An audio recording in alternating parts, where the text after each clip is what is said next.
Hello guys, welcome to our Parcham IAS. आज मैं आपके लिए लेकर आई हूँ NCERT class 9th science chapter 4। जो हमारा चैप्टर 4 है वो क्या है? परमाणु की संरचना। अध्याय 3 में हम पढ़ चुके हैं कि पदार्थ परमाणु और अणुओं से मिलकर बने हैं। विभिन्न प्रकार के पदार्थों का अस्तित्व उन परमाणु के कारण होता है जिनसे वे बने होते हैं। अब प्रश्न उठता है कि किसी एक तत्व का परमाणु दूसरे तत्व के परमाणु से भिन्न क्यों होता है, और क्या परमाणु वास्तव में अविभाज्य होते हैं? जैसा कि डाल्टन ने प्रतिपादित किया है कि परमाणु के भीतर छोटे छोटे अन्य भी विद्यमान होते हैं। जो अन्य छोटे छोटे घटक होते हैं वो भी क्या होते हैं? विद्यमान होते हैं। इस अध्याय में हमें इस प्रश्न का उत्तर मिलेगा। हम अपरमाणु कणों और परमाणु के भिन्न प्रकार के मॉडलों के बारे में पढ़ेंगे, जिनसे यह पता चलता है कि ये कण परमाणु के भीतर किस प्रकार व्यवस्थित होते हैं। 19वीं शताब्दी के अंत में वैज्ञानिक के समक्ष सबसे बड़ी चुनौती थी परमाणु की संरचना और उसके गुण के बारे में पता लगाना। परमाणु की संरचना को अनेक प्रयोगों के आधार पर समझाया गया है। परमाणु के अविभाज्य न होने के संकेतों में से एक संकेत स्थिर विद्युत तथा विद्युत पदार्थ द्वारा विद्युत चालन की परिस्थितियों के अध्ययन से मिला। 4.1 पदार्थों में आवेशित कण। पदार्थों में आवेशित कणों की प्रकृति को जानने के लिए आइए हम एक क्रियाकलाप करते हैं। क्रियाकलाप 4.1 सूखे बालों पर कंघी कीजिए। क्या कंघी कागज के छोटे छोटे टुकड़ों को आकर्षित करती है? कांच की एक छड़ को सिल्क के कपड़े पर रगड़िए और इस छड़ को हवा से भरे गुब्बारे के पास लाइए। क्या होता है? ध्यान से देखिए।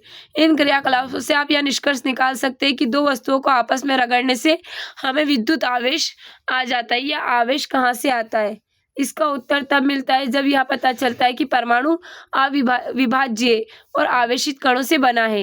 परमाणु में उपस्थित आवेशित कणों का पता लगाने में वैज्ञानिकों को कहीं योगदान दिया है। 19वीं शताब्दी तक यह जानने के लिए कि परमाणु साधारण अविभाज्य कण नहीं है, बल्कि इसमें कम से कम एक अपरमाणु कण इलेक्ट्रॉन विद्यमान होता है, जिसका पता जे टॉमसन ने लगाया था। इलेक्ट्रॉन के संबंध में जानकारी प्राप्त होने के पहले ईड गोल्डस्टीन ने 1886 में एक विकिरण की खोज की, जिसे उन्होंने कैनालरी का नाम दिया। ये किरणें धनावेशित विकिरण थी, जिसके द्वारा अंततः दूसरे अपरमाणु कणों की खोज हुई। इन कणों का आवेश इलेक्ट्रॉन के आवेश के बराबर किंतु विपरीत था। इनका द्रव्यमान इलेक्ट्रॉनों की अपेक्षा लगभग 2000 गुना अधिक होता है। उनको प्रोटॉन नाम दिया गया। सामान्यतः इलेक्ट्रॉन को E- और प्रोटॉन को P+ के द्वारा दर्शाया जाता है। प्रोटॉन का द्रव्यमान 1 इकाई और इसका आवेश +1 लिया जाता है। इलेक्ट्रॉन का द्रव्यमान नगण्य और आवेश -1 माना जाता है। जैसा कि हम यहाँ पर देखते हैं, ऐसा माना गया है कि परमाणु प्रोटॉन और इलेक्ट्रॉन से बने हैं, जो परस्पर आवेशों को संतुलित करते हैं। यह भी प्रतीत हुआ कि प्रोटॉन परमाणु के सबसे भीतरी भाग में होते हैं। इलेक्ट्रॉन को आसानी से निकाला जा सकता है, लेकिन प्रोटॉनों को नहीं। अब सबसे बड़ा प्रश्न यह है कि कण परमाणु की संरचना किस प्रकार करते हैं। हमें इस प्रश्न का उत्तर नीचे मिलेगा। हमें कुछ क्वेश्चंस दिए गए, इनके आंसर आप कमेंट बॉक्स में कमेंट करना। परमाणु की संरचना। हमने अध्याय 3 में डाल्टन के परमाणु सिद्धांत के बारे में पढ़ा है, जिसके अनुसार परमाणु अविभाज्य और अविनाशी था। लेकिन परमाणु के भीतर दो मूल कणों इलेक्ट्रॉन और प्रोटॉन की खोज ने डाल्टन के परमाणु सिद्धांत की इस अवधारणा को गलत साबित कर दिया। अब यह जानना है कि आवश्यक था कि इलेक्ट्रॉन और प्रोटॉन के भीतर किस तरह व्यवस्थित है। इसको समझने के लिए एक बहुत से वैज्ञानिकों ने भिन्न भिन्न प्रकार के मॉडलों को प्रस्तुत किया। जे थॉमसन ने पहले वैज्ञानिक थे जिन्होंने परमाणु की संरचना से संबंधित पहला मॉडल प्रस्तुत किया। थॉमसन का परमाणु मॉडल की संरचना से संबंधित एक मॉडल प्रस्तुत किया, जो क्रिसमस केक की तरह था। इसके अनुसार परमाणु का एक धनावेशित गोला था, जिसमें इलेक्ट्रॉन क्रिसमस केक में लगे सूखे मेवों की तरह थे। तरबूज का उदाहरण भी ले सकते हैं, जिसके अनुसार परमाणु में धन आवेश तरबूज के खाने वाले लाल भाग की तरह बिखरा है, जबकि इलेक्ट्रॉन धन आवेशित गोले में तरबूज के बीज की भांति धसे है। जैसा कि हम यहाँ पर देख सकते हैं, ये यहाँ पर क्या है? धनात्मक गोला, और इसमें इलेक्ट्रॉन कैसे है? जैसे कि कोई तरबूज में उसके बीज धसे हो। ये क्या है? थॉमसन का परमाणु मॉडल। ब्रिटिश भौतिक शास्त्री जे थॉमसन 1856 से लेकर 1940 का जन्म 18 दिसंबर 1856 में मैनचेस्टर के कीचम हिल क्षेत्र में हुआ था। इलेक्ट्रॉन की खोज के कारण 1906 में उनको भौतिक शास्त्र में नोबेल पुरस्कार मिला। 35 वर्ष तक वे कैम्ब्रिज में कैवेंडिश प्रयोगशाला के निदेशक थे और उनके शोध के साथ सहयोगियों को भी आगे चलकर नोबेल पुरस्कार मिला। थॉमसन ने प्रस्तावित किया कि परमाणु धन आवेशित गोले का बना होता है और इलेक्ट्रॉन उसमें धंसे होते। ऋणात्मक और धनात्मक आवेश परिमाण में समान होते, इसलिए परमाणु वैद्युतीय रूप में उदासीन होते हैं। यद्यपि थॉमसन के मॉडल से यह परमाणु के उदासीन होने की व्याख्या हो गई, किंतु दूसरे वैज्ञानिकों द्वारा किए गए प्रयोगों के परिणामों को इस मॉडल के द्वारा समझाया नहीं जा सका, जैसा कि हम आगे देखेंगे। तो हम यहाँ पर देखते हैं रदरफोर्ड का परमाणु मॉडल। अर्नेस्ट रदरफोर्ड यह जानने के लिए इच्छुक थे कि इलेक्ट्रॉन परमाणु के भीतर कैसे व्यवस्थित है। उन्होंने एक प्रयोग किया। इस प्रयोग में तेज गति से चल रहे अल्फा कणों को सोने की पन्नी पर टकराया गया। इन्होंने सोने की पन्नी इसलिए चुनी क्योंकि वे बहुत पतली परत चाहते थे। सोने की यह पन्नी 1000 परमाणु के बराबर मोटी थी। अल्फा कण द्वि आवेशित हीलियम कण होते, अतः धन आवेशित होते। चूंकि इनका द्रव्यमान 4u होता है, इसलिए तीव्र गति से चल रहे इन अल्फा कणों से पर्याप्त ऊर्जा होती है। यह अनुमान था कि अल्फा कण सोने के परमाणु में विद्यमान अपरमाणु कणों के द्वारा विक्षेपित होंगे।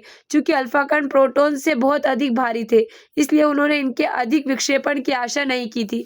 तो देखा गया यहाँ पर सोने की परत द्वारा अल्फा कणों का प्रकीर्णन। हम देख सकते हैं यहाँ पर सोने के क्या हमारे अल्फा कण है और इनका प्रकीर्णन कैसे हो रहा है। लेकिन अल्फा कण प्रकीर्णन प्रयोग ने आशा के बिल्कुल विपरीत परिणाम दिया।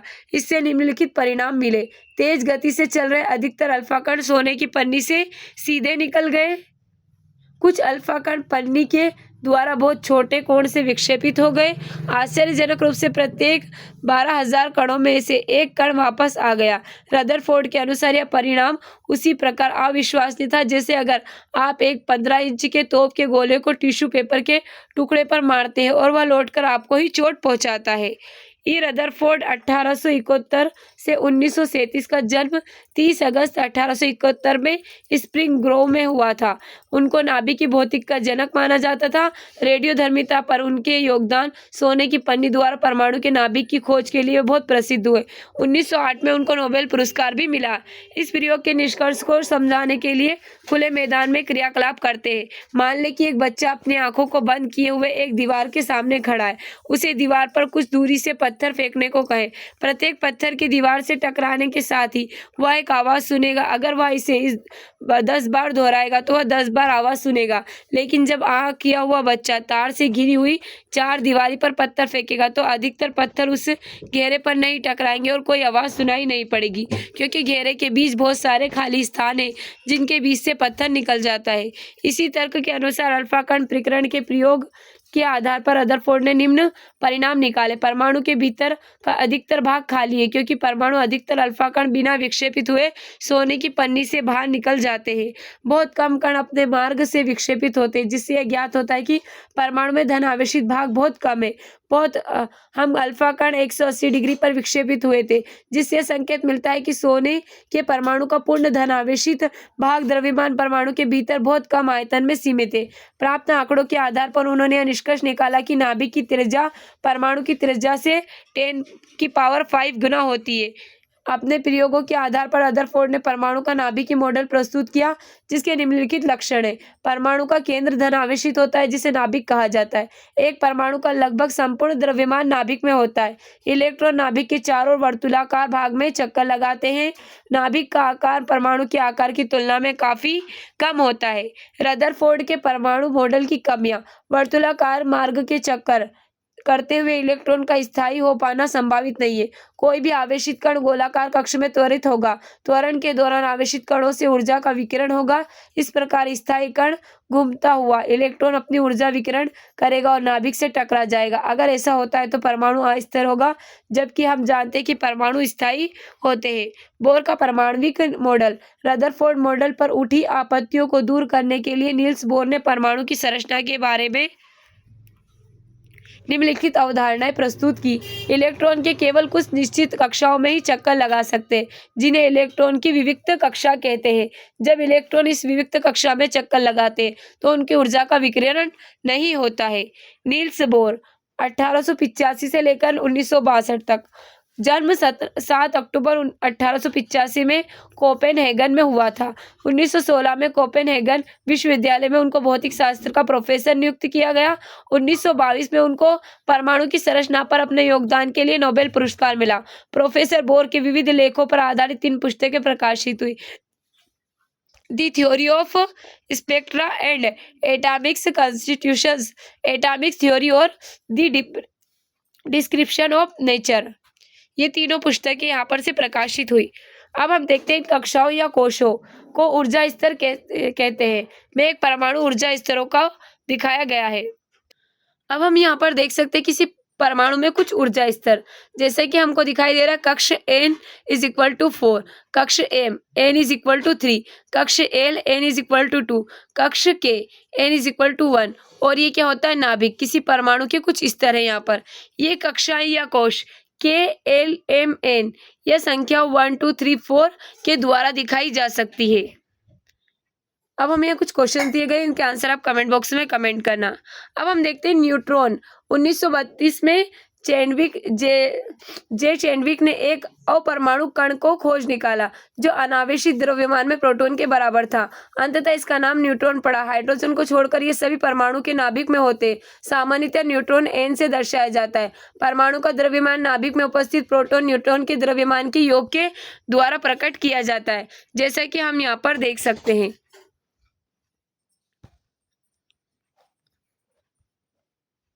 यहाँ कुछ क्वेश्चन दिए गए, इनके आंसर आप कमेंट बॉक्स में कमेंट करना। विभिन्न कक्षाओं में इलेक्ट्रॉन कैसे वितरित होते? परमाणु की विभिन्न कक्षाओं में इलेक्ट्रॉन के वितरण के लिए बोर बरी ने कुछ नियम प्रस्तुत किए। बोर बरी स्कीम के नाम से जाना जाता है। इन नियमों के अनुसार किसी कक्षा में उपस्थित अधिकतम इलेक्ट्रॉनों को सूत्र 2n की पावर 2 से दर्शाया जाता है, जहाँ n कक्षा की संख्या या ऊर्जा स्तर है। इसलिए इलेक्ट्रॉनों की अधिकतम संख्या पहले कक्ष या K कोश में होगी 2 इंटू 1 की पावर 2 यानी 2। दूसरे कक्ष में L कोश में होगी 2 इंटू 2 की पावर 2 यानी 8। तीसरे कक्ष में M कोश में होगी 2 इंटू 3 की पावर 2 यानी 18। चौथे कक्ष में होगी 2 इंटू 4 की पावर 2 यानी 32। तो हम यहाँ पर देख सकते हैं, ये हमको दिखाया गया पहले 18वें तत्व की परमाणु संरचना की व्यवस्था हमको दिखाई गई है। यहाँ पर कितने, फिर यहाँ पर से और आते आते क्या हो जाते हैं, यहाँ पर बढ़ जाते हैं। सबसे भारी कोश में इलेक्ट्रॉनों की अधिकतम संख्या 8 हो सकती है। किसी परमाणु के दिए गए कोश में इलेक्ट्रॉन तब तक स्थान नहीं लेते जब तक कि उससे पहले वाले भीतरी कक्ष पूर्ण रूप से भर नहीं जाते। इससे स्पष्ट होता है कि कक्षा क्रमानुसार बढ़ती है। पहले 18 तत्वों की परमाणु संरचना की व्यवस्था चित्र को 4.4 में दिखाया गया है। क्रियाकलाप 2.2 स्थायी परमाणुक मॉडल तैयार करें तथा पहले 18वें तत्वों के इलेक्ट्रॉन विन्यास को देखिए। पहले 18वें तत्वों के परमाणु की संयोजना सारणी 4.1 में दी गई है। अब यहाँ कुछ क्वेश्चंस दिए गए, इनके आंसर आप कमेंट बॉक्स में कमेंट करना। अब हम देखते हैं संयोजकता। हम पढ़ चुके हैं कि परमाणु की विभिन्न कक्षाओं या कोशों में इलेक्ट्रॉन किस प्रकार व्यवस्थित होते हैं। किसी परमाणु की सबसे भारी कक्षा में उपस्थित इलेक्ट्रॉनों को संयोजकता इलेक्ट्रॉन कहा जाता है। बोरी बरी स्कीम से हम यह जानते हैं कि किसी परमाणु का बाह्यतम कक्ष अधिकतम 8 इलेक्ट्रॉन रख सकता है। यह देखा गया था कि जिन तत्वों के परमाणु के बाह्यतम कक्ष पूर्ण रूप से इलेक्ट्रॉन 8 से भरे होते वे रासायनिक रूप से सक्रिय नहीं होते। दूसरे शब्दों में ऐसे तत्व की संयोजन शक्ति संयोजकता 0 होती है। इन अक्रिय तत्वों में से हीलियम परमाणु बाह्यतम कक्ष में 2 इलेक्ट्रॉन होते हैं और अन्य में 8 होते हैं। सक्रिय तत्वों के परमाणु संयोजन शक्ति अर्थात अपने समान या अन्य किसी तत्व के परमाणु से मिलकर अणु बनाने की प्रवृत्ति अपने बाह्यतम कक्ष को पूर्ण रूप से भरने का प्रयास माना जाता है। 8 इलेक्ट्रॉन वाले सबसे भारी बाह्यतम कक्ष को अष्टक माना जाता है। परमाणु अंतिम कक्ष में अष्टक प्राप्त करने के लिए क्रिया करते हैं। यह आपस में इलेक्ट्रॉनों की साझेदारी करने और उनको ग्रहण करने या उनको त्याग करने से होता है। परमाणु के बाह्यतम कक्ष में इलेक्ट्रॉनों की साझेदारी या स्थानांतरण होता है। वहीं उस तत्व के संयोजकता शक्ति अर्थात संयोजकता होती है, जिसकी चर्चा हम पिछले अध्याय में कर चुके हैं। उदाहरण के लिए हाइड्रोजन, लिथियम या सोडियम प्रत्येक के परमाणु के बाह्यतम कक्ष में एक एक इलेक्ट्रॉन होता है, अतः यह इलेक्ट्रॉन का त्याग कर सकते हैं, इसलिए उनकी संयोजकता एक कही जाती है। क्या आप बता सकते हैं कि मैग्नीशियम या एल्यूमिनियम की संयोजकता क्या है? यह क्रमशः 2 3 क्यों है? क्योंकि मैग्नीशियम बाह्यतम कक्ष में 2 तथा एल्यूमिनियम 3 के इलेक्ट्रॉन होते। यदि किसी परमाणु के बाह्यतम कक्ष में इलेक्ट्रॉनों की संख्या उसकी क्षमता के अनुसार लगभग पूरी है तो संयोजकता एक अन्य प्रकार से की जाती है। उदाहरण के लिए फ्लोरीन परमाणु के बाह्यतम कक्ष में 7 इलेक्ट्रॉन होते हैं, इसकी संयोजकता 7 हो सकती है, किंतु बाह्यतम कक्ष में अष्टक बनाने के लिए फ्लोरीन के लिए 7 इलेक्ट्रॉनों का त्याग करने की अपेक्षा 1 इलेक्ट्रॉन प्राप्त करना अधिक आसान है, अतः इसकी संयोजकता अब हम यहाँ पर एक सारणी देख लेते हैं 4 पॉइंट। विभिन्न शेलों में इलेक्ट्रॉनों के वितरण के साथ पहले 18 तत्व परमाणु का संयोजन। तत्व का नाम, प्रतीक, परमाणु संख्या, प्रोटॉनों की संख्या, न्यूट्रॉनों की संख्या, इलेक्ट्रॉनों की संख्या और इलेक्ट्रॉनों का वितरण और इनकी संयोजकता हम यहाँ पर देख सकते हैं। सबसे पहले हम देखते हैं हाइड्रोजन। इसका प्रतीक क्या H और परमाणु संख्या क्या 1 और प्रोटॉनों की संख्या भी है कि यहाँ पर न्यूट्रॉनों की संख्या नगण्य है। इलेक्ट्रॉनों की संख्या क्या 1 है। इलेक्ट्रॉनों का वितरण क्या होता है यहाँ पर K वाले कक्ष में, मतलब पहले कक्ष में इसका वितरण होता है। संयोजकता क्या होती है इसकी 1 और हीलियम यानी He, तो इसका क्या यहाँ पर परमाणु संख्या 2 है, प्रोटॉनों की संख्या 2 है, न्यूट्रॉनों की संख्या 2 है और इलेक्ट्रॉनों की भी संख्या 2 है और इलेक्ट्रॉनों का वितरण कितना हो रहा है 2 हो रहा है और यहाँ पर संयोजकता क्या है इसकी 0। लिथियम क्या है Li और परमाणु संख्या क्या है इसकी 3, प्रोटॉनों की संख्या 3, न्यूट्रॉनों की संख्या 4, इलेक्ट्रॉनों की संख्या 3 और इलेक्ट्रॉनों का वितरण यहाँ पर K कक्ष में कितना हो रहा है 2, L वाले में कितना हो रहा है 1, तो यहाँ पर संयोजकता क्या 1। बेरिलियम यानी Be, इसका परमाणु संख्या क्या है 4, प्रोटॉनों की संख्या 4, न्यूट्रॉनों की संख्या 5, इलेक्ट्रॉनों की संख्या 4 और इलेक्ट्रॉनों का वितरण K कक्ष में कितना होगा 2 और L कक्ष में होगा 2, तो इसकी संयोजकता क्या होगी 2। बोरान यानी B, इस परमाणु संख्या क्या है 5, प्रोटॉनों की संख्या 5, न्यूट्रॉनों की संख्या 6, इलेक्ट्रॉनों की संख्या 5, इलेक्ट्रॉनों का वितरण K कक्ष में 2 और L कक्ष में 3, तो इसकी संयोजकता क्या है 3। कार्बन का क्या है प्रतीक C और इसकी परमाणु संख्या 6, प्रोटॉनों की संख्या 6, न्यूट्रॉनों की संख्या 6 और इलेक्ट्रॉनों की संख्या 6 और इसका इलेक्ट्रॉन वितरण कितना है K कक्ष में 2 और यहाँ पर L में 4, तो इसकी संयोजकता क्या होगी 4। नाइट्रोजन का क्या है प्रतीक N, इसकी परमाणु संख्या 7, प्रोटॉनों की संख्या 7, न्यूट्रॉनों की संख्या 7 और इलेक्ट्रॉनों की संख्या 7, इलेक्ट्रॉनों का वितरण K कक्ष में 2 और L कक्ष में 5, इसका कुल कितना है संयोजकता 3। ऑक्सीजन का क्या है O, इसकी परमाणु संख्या 8 है, परमाणु प्रोटॉनों की संख्या 8 है, इलेक्ट्रॉनों या न्यूट्रॉनों की संख्या क्या है 8 है, इलेक्ट्रॉनों की संख्या भी 8 है। इलेक्ट्रॉनों का वितरण तो यहाँ पर K कक्ष में कितना होता है 2 और L कक्ष में 6, तो इसकी संयोजकता क्या होगी 2। अब यहाँ पर हम फ्लोरीन का देख लेते हैं F, इसका जो परमाणु संख्या है कितनी है 9, प्रोटॉनों की संख्या 9, न्यूट्रॉनों की संख्या 10, इलेक्ट्रॉनों की संख्या 9, इलेक्ट्रॉनों का वितरण 2 और K कक्ष में और L कक्ष में 7, इसकी संयोजकता क्या है 1 है।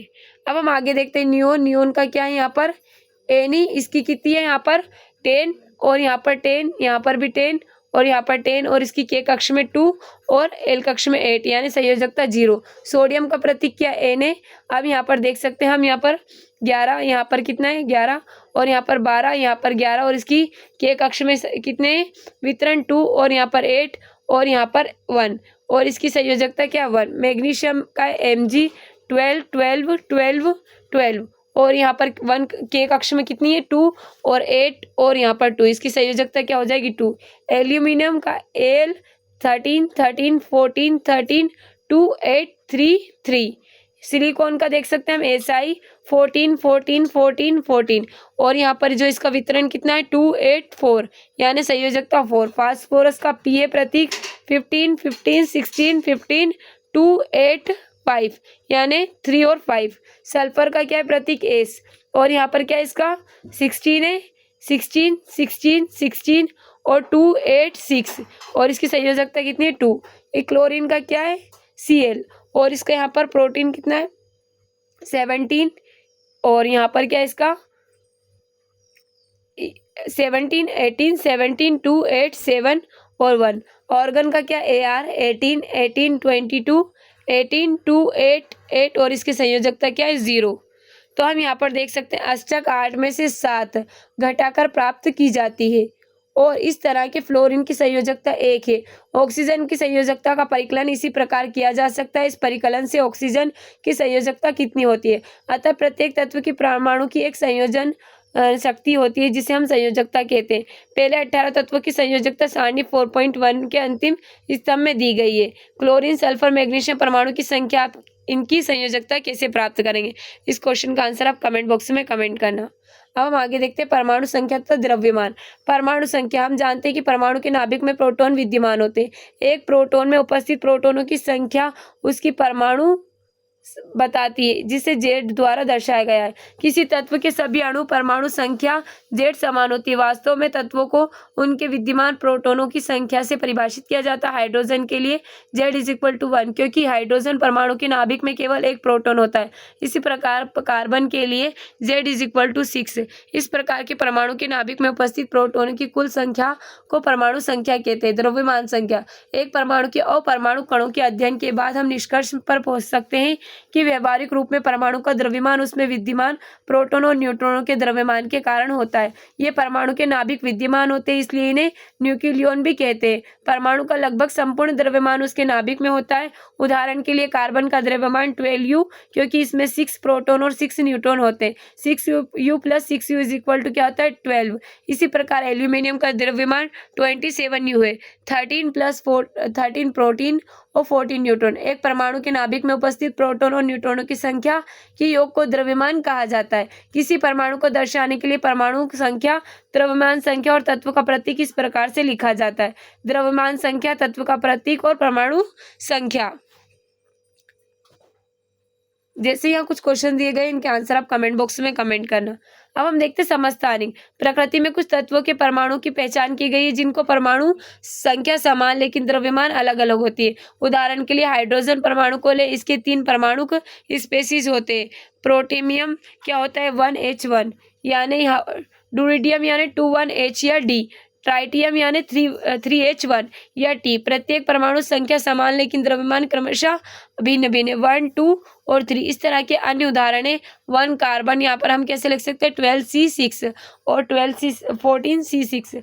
क्लोरीन में क्या होता है यहाँ पर 35Cl17, 37Cl17। इन उदाहरणों के आधार पर समस्थानिकों को इस प्रकार परिभाषित किया जाता है कि एक ही तत्व के परमाणु जिनकी परमाणु संख्या समान लेकिन द्रव्यमान संख्या भिन्न होती है। इस तरह हम कह सकते हैं कि हाइड्रोजन परमाणु के 3 समस्थानिक प्रोटेमियम, ड्यूरेडियम और ट्राइटियम होते हैं। बहुत से तत्वों में समस्थानिक का मिश्रण भी होता है। किसी तत्व का प्रत्येक समस्थानिक शुद्ध पदार्थ होता है। समस्थानिकों के रासायनिक गुण समान लेकिन भौतिक गुण अलग अलग होते हैं। प्रकृति में क्लोरीन 2 समस्थानिक रूपों में पाया जाता है जिसका द्रव्यमान 35U और 37U जो 3:1 के अनुपात में होता है। अब यह प्रश्न उठता है कि किस द्रव्यमान को क्लोरीन परमाणु का द्रव्यमान मानना चाहिए। आइए इसका पता लगाएं। क्लोरीन का औसत परमाणु द्रव्यमान होगा 35 × 75/100 प्लस 37 × 25/100। तो यहाँ पर हम इसको क्या लिख सकते हैं 105/4 plus 37/4 is equal to 142/4 is equal to 35.5U। किसी प्राकृतिक तत्व के परमाणु का द्रव्यमान उस तत्व में विद्यमान सभी प्राकृतिक रूप से पाए जाने वाले परमाणु के औसत द्रव्यमान के बराबर होता है। अगर किसी एक तत्व का कोई समस्थानिक नहीं है तो परमाणु का द्रव्यमान उसमें उपस्थित प्रोटॉन न्यूट्रॉन के द्रव्यमान का योग है। लेकिन अगर एक तत्व समस्थानिक रूप से उपस्थित होता है तो हमें प्रत्येक समस्थानिक रूप का प्रतिशत जानना होगा और औसत द्रव्यमान की गणना करनी होगी।